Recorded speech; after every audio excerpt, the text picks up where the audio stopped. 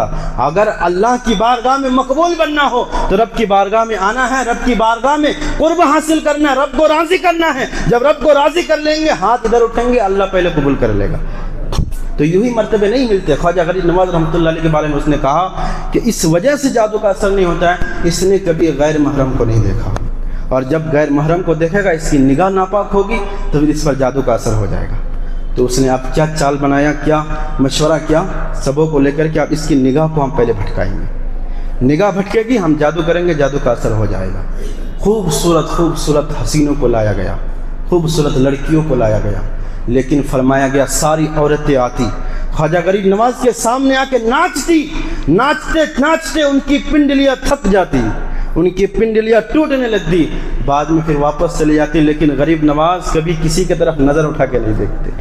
آپ کے بارے میں یہ بتایا گیا کہ خواجہ غریب نواز ہمیشہ اپنی نگاہ کو نیچی کر کے رکھتے تھے. جب بیٹھتے تھے نگاہ نیچی کر کے رکھتے تھے، کسی کی طرف دیکھتے نہیں تھے. لیکن فرمایا گیا جب نگاہ اٹھا کر کسی کو تسلی سے، محبت کے ساتھ کسی پر نگاہ محبت سے دیکھ لیتے تھے، دیکھنے کا عالم یہ ہوتا، دیکھنے کی تاثیر یہ ہوتی اللہ اسے مقام ولایت عطا فرمائے. جب کسی کو دیکھ لیتے تھے نگاہ ہمیشہ نیچی کرتے تھے. بہرحال وہ یہ بھی جب جو ہے بادشاہ اس میں بھی ناکام ہو گیا. آخر میں بادشاہ کی ایک خوبصورت بیٹی تھی نوشیزہ، اور اس کے حسن کا قصیدہ میں کیا بتاؤں آپ کو. بڑے بڑے علماء نے ان کے حسن کے تعلق سے بھی بتایا کہ جب وہ آنا ساگر میں نہانے جاتی ہے نا، جب نہانے جاتی تھی اس وقت سارے نوجوان لائن لگا کر کھڑے ہو جاتے صرف اس کے حسن کو دیکھنے کے لیے، اس بادشاہ کی بیٹی کو حسن کو دیکھنے کے لیے. اللہ اکبر. تو بادشاہ نے اپنی بیٹی کو کہا کہ تمہیں جو مسلمانوں کا جو فقیر ہے اس فقیر کی نگاہ بھٹکانی ہے، اور اگر تم یہ کرو گے تمہیں بہت سارے انعامات دیے جائیں گے. اس بادشاہ کی بیٹی نے کہا یہ تو میرے بائیں ہاتھ کا کھیل ہے، تم کہو میں آج ہی رات کو جاؤں گی اور اس کی نگاہ کو بھٹکاؤں گی، پھر تمہارا جو کام ہے کر لینا. اللہ اکبر. رات ہوئی. رات کی حالت میں فرمایا گیا اس نوشیزہ نے، اس نوجوان لڑکی نے اپنے جو کپڑے پہنے ہوئی تھی اس کپڑے کو پانی میں بھگایا.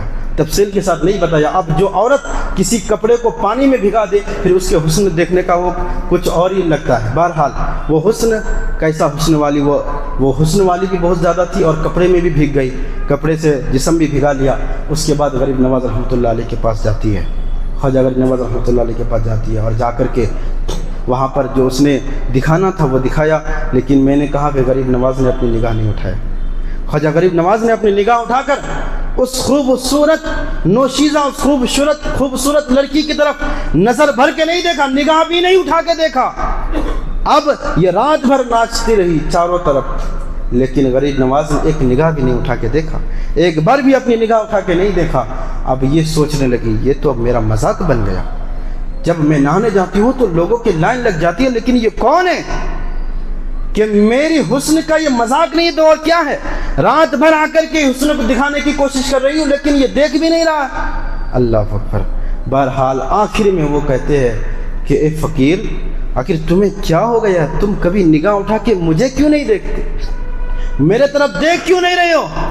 اللہ اکبر۔ تب غریب نواز رحمۃ اللہ علیہ کی زبان کھلتی ہے اور غریب نواز رحمۃ اللہ علیہ فرماتے ہیں بیٹی تم غیر محرم ہو، تم غیر محرم ہو، اور میرے نبی کا جو دین ہے، دین اسلام میں غیر محرم کو دیکھنا حرام ہے، اس لیے میں نگاہ اٹھا کے تمہیں نہیں دیکھ رہا ہوں۔ تب وہ بچی کہتی ہے، وہ لڑکی کہتی ہے آپ مجھے بیٹی کہتی ہیں؟ ہمارے باپ تو ہم کو یہ بتایا کہ مسلمان بلاత్కాر ہوتے ہیں، مسلمان زانی ہوتے ہیں، مسلمان غدار ہوتے ہیں، اور آپ مجھے بیٹی کہتے ہیں؟ کہا وہ کہتے ہوں گے تمہارے باپ، ہمارا اسلام یہی ہے، چاہے وہ کسی دھرم کا ماننے والا ہو، اگر بیٹی ہے تو وہ ہماری بھی بیٹی ہے، اگر وہ کسی کی بیٹی ہے تو ہماری بھی بیٹی ہے۔ اللہ کی جو نوشیزہ تھی، جس کے حسن کے چرچے تھے، وہ بھی خواجہ غریب نواز رحمۃ اللہ علیہ کے قدموں میں گر کر کے دین اسلام قبول کر لیا۔ بہرحال اس اخلاق سے، اس کردار سے غریب نواز رحمۃ اللہ علیہ نے اس دین کو پھیلایا۔ اللہ رب